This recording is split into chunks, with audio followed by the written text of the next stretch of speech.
आप देख रहे हैं इंडिया टाउन न्यूज, भारत की बात।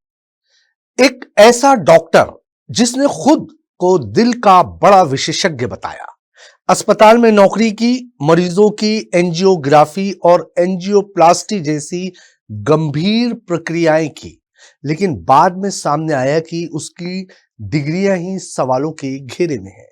छत्तीसगढ़ के बिलासपुर का यह मामला अब एक बार फिर सुर्खियों में है। पुलिस ने आरोपी डॉक्टर के खिलाफ चार्जशीट दाखिल कर दी है, लेकिन अपोलो अस्पताल प्रबंधन को पर्याप्त आपराधिक साक्ष्य नहीं मिलने के आधार पर क्लीन चिट दे दी गई है। वहीं पूर्व विधानसभा अध्यक्ष स्वर्गीय राजेंद्र प्रसाद शुक्ला के परिजनों ने पूरी जांच पर सवाल उठाते हुए सीबीआई जांच की मांग कर दी है। आखिर क्या है फर्जी कार्डियोलॉजिस्ट का पूरा मामला, कैसे हुई जांच और अब आगे क्या होगा? नमस्कार, आप देख रहे हैं इंडिया टाउन न्यूज। मैं हूं आपके साथ कमर गौस। देखिए हमारी ये खास रिपोर्ट।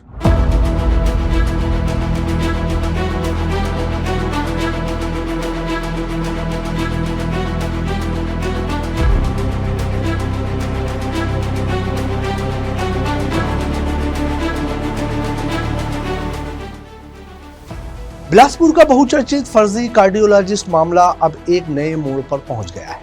पुलिस ने खुद को एमबीबीएस, एमआरसीपी और इंटरवेंशनल कार्डियोलॉजिस्ट बताने वाले आरोपी डॉक्टर नरेंद्र विक्रमादित्य यादव उर्फ नरेंद्र जॉन कैम के खिलाफ चार्जशीट न्यायालय में पेश कर दी है। जांच के दौरान सामने आया है कि आरोपी वर्षों तक अपोलो हॉस्पिटल में कंसल्टेंट कार्डियोलॉजिस्ट के रूप में कार्य करता रहा और उसने कई मरीजों की एंजियोग्राफी तथा एंजियोप्लास्टी भी की, लेकिन जब उसकी योग्यता और डिग्रियों की जांच हुई तो वो अपने दावों के समर्थन में वैध दस्तावेज प्रस्तुत नहीं कर सका। यही नहीं, पूछताछ के दौरान उसने कई चिकित्सीय प्रक्रियाएं करने की बात स्वीकार की, लेकिन उसकी विशेषज्ञता पर गंभीर सवाल खड़े हो गए। इसके बाद ये मामला सिर्फ फर्जी डिग्री तक सीमित नहीं रहा, बल्कि मरीजों की सुरक्षा और अस्पताल की नियुक्ति प्रक्रिया पर भी बड़ा सवाल बन गया। पुलिस जांच में एक और चौंकाने वाला खुलासा हुआ। आरोप है कि आरोपी ने नरेंद्र जॉन कैम नाम से आधार कार्ड, पैन कार्ड और अन्य पहचान दस्तावेज भी बनवा लिए थे। सच्चाई जानने के लिए पुलिस ने Chhattisgarh medical counselling, Uttar Bengal medical college, Damoh police, CMHO कार्यालय और अपोलो अस्पताल सहित कई संस्थानों से दस्तावेज जुटाए, लेकिन आरोपी के शैक्षणिक दावे और पहचान संबंधी कई तथ्यों की पुष्टि नहीं हो सकी। यानी कि जिस डॉक्टर पर मरीजों ने भरोसा किया, उसकी पहचान और योग्यता दोनों ही जांच के दायरे में आ गई। जांच के दौरान सबसे गंभीर पहलू उन मरीजों की मौत का रहा जिनका इलाज आरोपी के कार्यकाल में हुआ था। पुलिस रिकॉर्ड के मुताबिक करीब 27 मरीजों की मौत और उल्लेख सामने आया है। हालांकि जांच एजेंसियों का कहना है कि इन सभी मामलों में पर्याप्त मेडिकल रिकॉर्ड, विशेषज्ञ राय और औपचारिक शिकायतें उपलब्ध नहीं थी।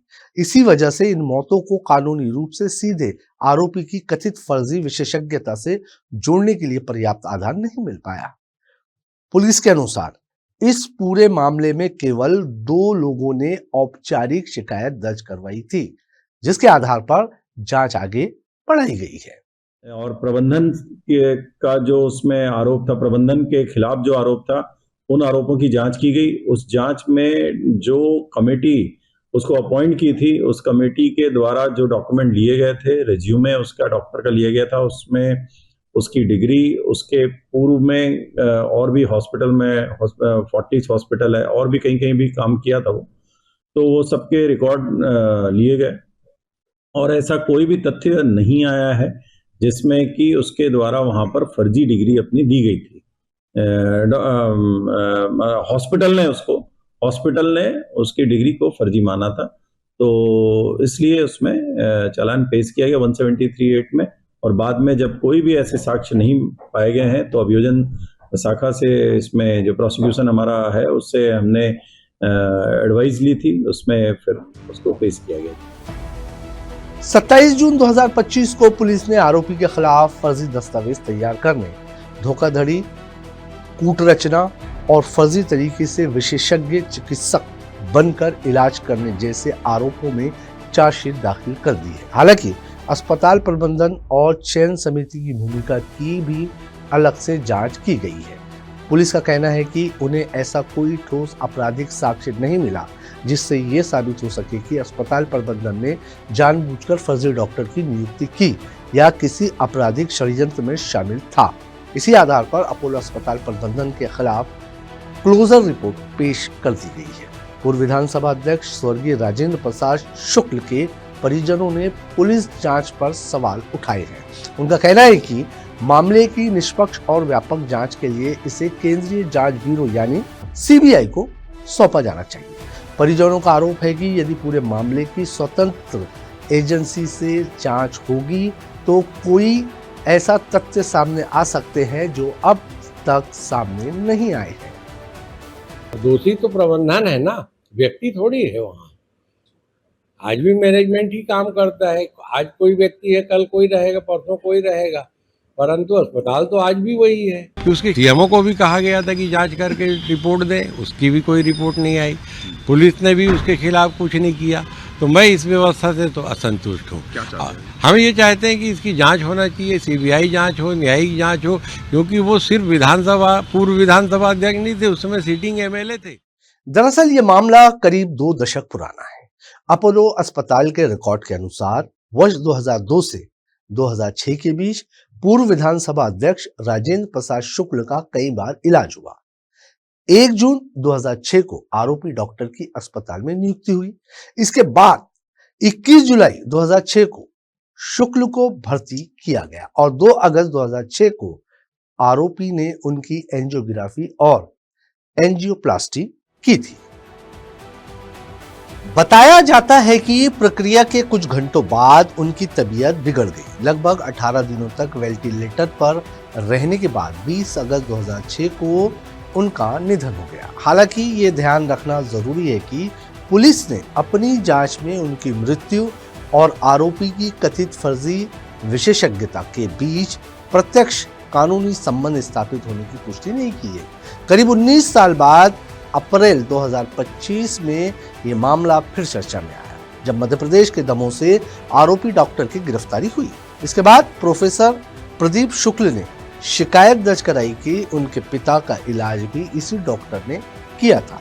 शिकायत के बाद एफआईआर दर्ज हुई और पुलिस ने दस्तावेजों, मेडिकल रिकॉर्ड और संबंधित संस्थानों से जानकारी जुटाकर जांच पूरी की। अब चार्जशीट अदालत में पेश हो चुकी है, जबकि अस्पताल प्रबंधन को क्लीन चिट दिए जाने के फैसले पर बहस जारी है।